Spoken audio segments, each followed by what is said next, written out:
सावित्रीबाई फुले पुणे विद्यापीठामध्ये मोठी गर्दी जी आहे ती आंदोलकांची झालेली आपल्याला पाहायला मिळते आणि या आंदोलनाचं आकर्षण म्हणजे हा कॉकरोच जो आहे तो आपल्याला पाहायला मिळतोय। कहाँ से आए हैं और क्या मैं मांग दिल्ली से आया हूँ और इस प्रोटेस्ट को सपोर्ट करने आया हूँ। एंड पहली बार ऐसा हुआ है कि इतने मास लेवल पे कोई सपोर्ट हो रहा है और हमारे जो जनजी है वो ऐसे इतने नंबर में शो अप कर रहे हैं और अपनी मांगे रख रहे हैं सरकार के सामने। आप देख सकते हो कहीं कोई हिंसा भी नहीं है। इतने इंटेलेक्चुअल हैं आजकल, आजकल के जो जनजी है, आजकल के युवा इतने इंटेलेक्चुअल हैं कि उनको पता है क्या बात रखनी है।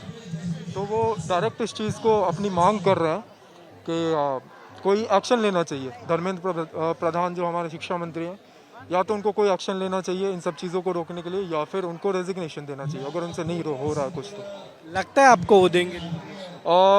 देखिए, प्रेशर बहुत बड़ी चीज़ होती है। अभी शुरुआत में नंबर्स कम थे जंतर मंतर पे, अभी यहाँ पे उसके मुकाबले थोड़ी ज़्यादा नंबर है।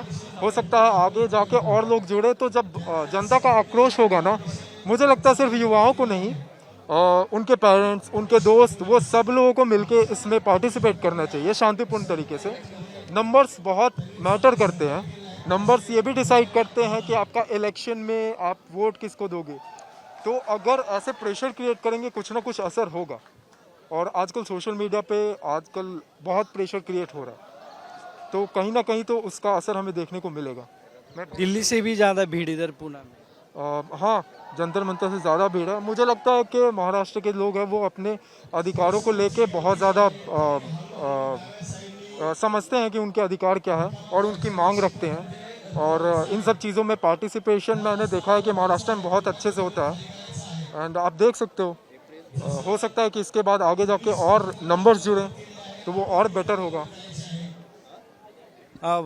आपण जर पाहिलं तर एक मोठी गर्दी जी आहे ती आता सध्या सावित्रीबाई फुले पुणे विद्यापीठामध्ये आपल्याला पाहायला मिळते। मुख्य गेटपासून तर पूर्ण रस्ता जो आहे तो या आंदोलनामध्ये सहभागी झालेल्या आंदोलकांचा आहे। मोठी गर्दी जी आहे ती या आंदोलनामध्ये झालेली आपल्याला पाहायला मिळते। काय मागण्यात आणि ह्या पूर्ण होतील वाटतं? मागणी करणं आपलं काम आहे ॲक्च्युली। हे सरकार पूर्णपणे अंध झालेलं आहे। यासाठीच जे CGP आहे ती ॲटोमॅटिक तयार झालेली आहे। इथं कोणताही दीपक वगैरे कुठून आलेला, म्हणजे त्यांनी फक्त एक पोस्ट तयार केली, एक अकाउंट तयार केलं आणि लोक त्याला जोडली गेलेली आहेत। आलं लक्षामध्ये, लोकांना फक्त त्यांचा एक रोष दाखवायचा आहे आणि त्यासाठी इथे जमा झालेले आहेत, बाकी काय नाही आहे। आपण जर पाहिलं तर तुम्ही पूर्ण बॅनर जो आहे तो घालून आलाय। परिस्थिती आणलेली आहे आज काय आहे, पेपर लीकमुळे जे नुकसान झाला, 42 लाख विद्यार्थ्यांना नीट सारख्या बाकीचे पण CBSE MPC UPC विद्यार्थ्यांचं जर अभ्यास करून पेपर लीक होत असेल तर हे मोठं दुर्भाग्याची गोष्ट आहे। जर सरकारला अजून सुद्धा 20 कोटी जनता जर करोडो जनता रस्ते उतरलेली असताना सुद्धा जर धर्मेंद्र प्रधानचा राजीनामा घेत नसेल तर एवढं निर्लज्ज सरकार मी आत्तापर्यंत पाहिलेलं नाही आहे। इथून मागच्या सरकारने जर असं जनता जर रस्ते उतरलं तर त्वरित राजीनामा घ्यायला पाहिजे, ते जनहिताचं राहील। हे आंदोलन मोठं होईल पुढे वाटतं तुम्हाला? जर 20 तारखेपर्यंत जर त्यांनी राजीनामा नाही घेतला तर पुढची परिस्थिती नेपाळ आणि बांगलादेश सारखी होण्याची पण शक्यता आहे आणि त्याला जबाबदार स्वतः हे सरकार असणार आहे। कारण त्यांना महागाई वाढलेली, महागाईचं काय कळाना, त्यांना भ्रष्टाचार वाढलाय ते कळाना, त्यांना जनतेचा उद्रेक कळाना। त्यांनी आत्ताच जनतेचा उद्रेक समजून घ्यावा आणि जेवढं लवकर होईल तेवढं धर्मेंद्र प्रधानचा राजीनामा घ्या, त्यातून आणि एक कडक कायदा करा की परत पेपर लीक व्हायला नाही पाहिजे।